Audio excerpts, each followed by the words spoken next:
I never thought I'd be doing a gear video.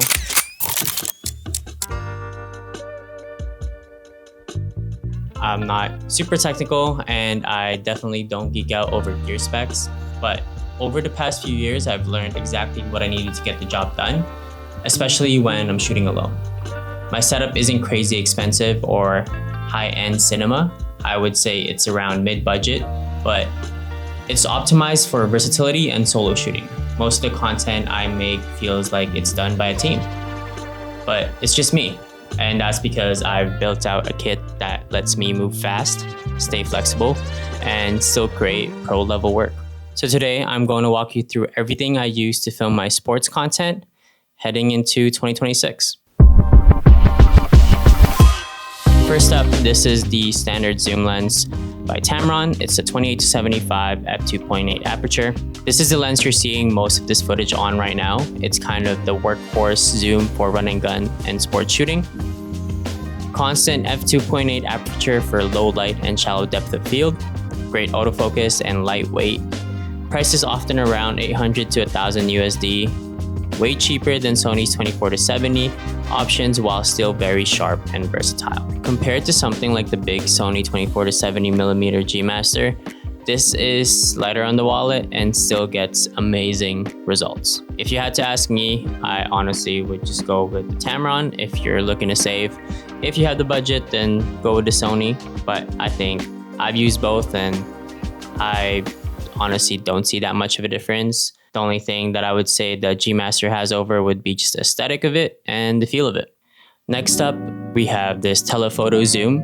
I have the Sony 70-200 f2.8 Mark II. Now this one is a splurge. This lens is, I think, around $3,000 USD. It's pricey, but it's one of the biggest upgrades I've made because of how good it performs. It's got superb sharpness and contrast, fast, accurate autofocus and moving subjects, which is very important, great compression, and subject isolation. I tried the Tamron telephoto zoom before, but the G Master wins hands down for quality and autofocus. Definitely not an easy buy, but if you shoot a lot of sports, it's worth it. Next up is the Sony 1.4 G Master. It's a prime lens. This is my go-to for warm-ups, especially in basketball. I love using it under the basket at a slight side angle and filming at 120 frames per second. Shots like that just hit different. It's a wide, clean look, fast 1.4 aperture for low light and dreamy bokeh, priced around $1,800 USD. Next up is the Sigma 16mm f1.4. This one lives on my Sony FX30. It's a small budget-friendly lens. It basically gives you a full-frame 24mm equivalent on APS-C. Perfect for gimbal work, establishing shots, and wide POV shots. It's not glamorous, but it works beautifully and stays light on the gimbal. Now, moving on to cameras. This is my main camera and honestly the best investment I made. It's a 12.2 megapixel full frame sensor, internal 4K up to 120 frames per second, 10-bit 422 and dual native ISO. Absolutely clutch for those dark, poorly lit gyms. Insanely reliable autofocus and pro level dynamic range. It's about $3,500 USD and the image quality you get from this thing, even in the worst lighting, is elite. Also, grading 10-bit footage from this camera is one of the most satisfying parts of my workflow.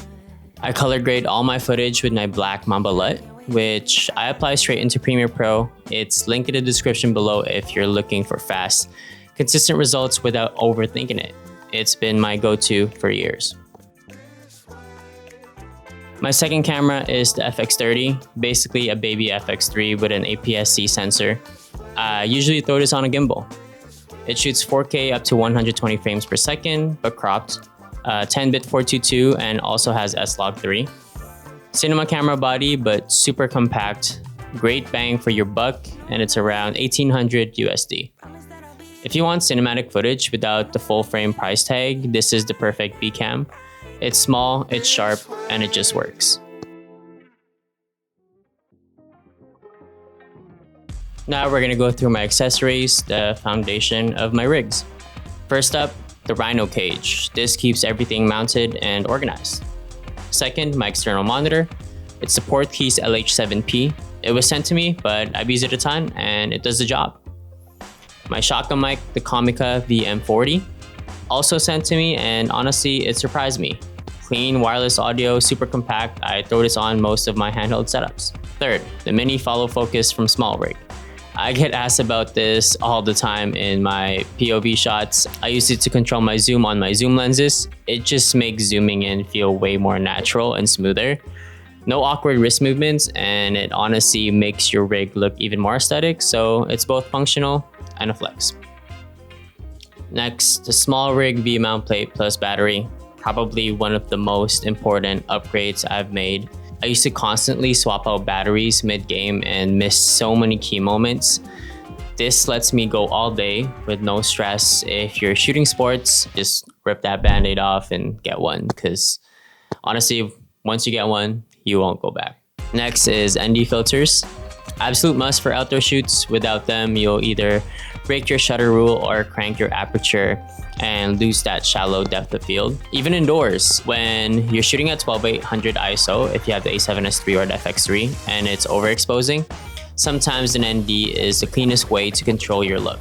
And when I shoot indoors and need to go 12-800 because of the trash lighting, I've sometimes had to crank my shutter speed, which causes weird banding on screens. Not a huge deal when there aren't a lot of screens, but still, popping on an ND filter fixes it. I still need to pick one up for my telephoto lens, which I actually just did last week, so I'm excited to use it. Lastly, my DJI RS2 Pro gimbal. Still holding it down. I think the newest one is the RS4. So I have the RS2, which is a couple versions back. So I usually run my FX30 on here with the 16mm. I like to get to games early, grab some wide establishing shots and player intros. It makes your videos feel like they had a full production team behind them. Moving on to honorable mentions. First up, I have vintage camcorders, Sony Hi8. I have two of these, and they're perfect for getting that authentic vintage look. I found them on Facebook Marketplace. Don't overpay. I got these for about 100 Canadian each. Some will try to sell it for way more, which I don't think it's honestly worth. I connect it to my Mac using a USB capture cord, and I just screen record it with QuickTime. A pro tip, since it records it all in one clip, use Premiere Pro Scene Edit Detection to automatically chop up the clip individually.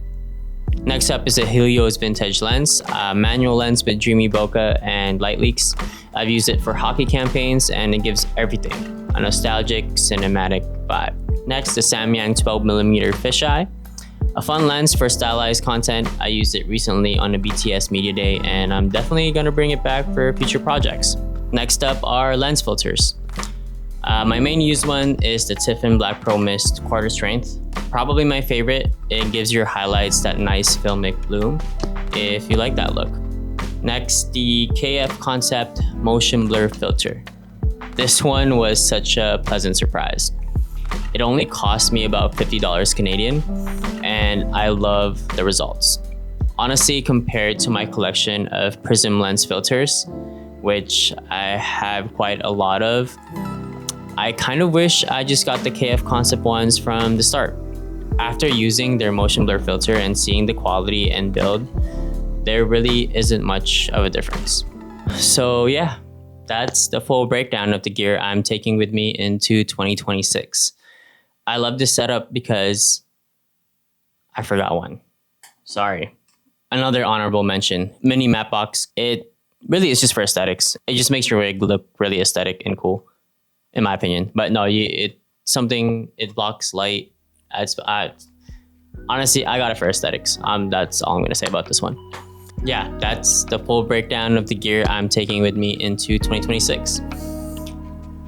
I love this setup because it gives me the flexibility to shoot pro level content without needing a full team.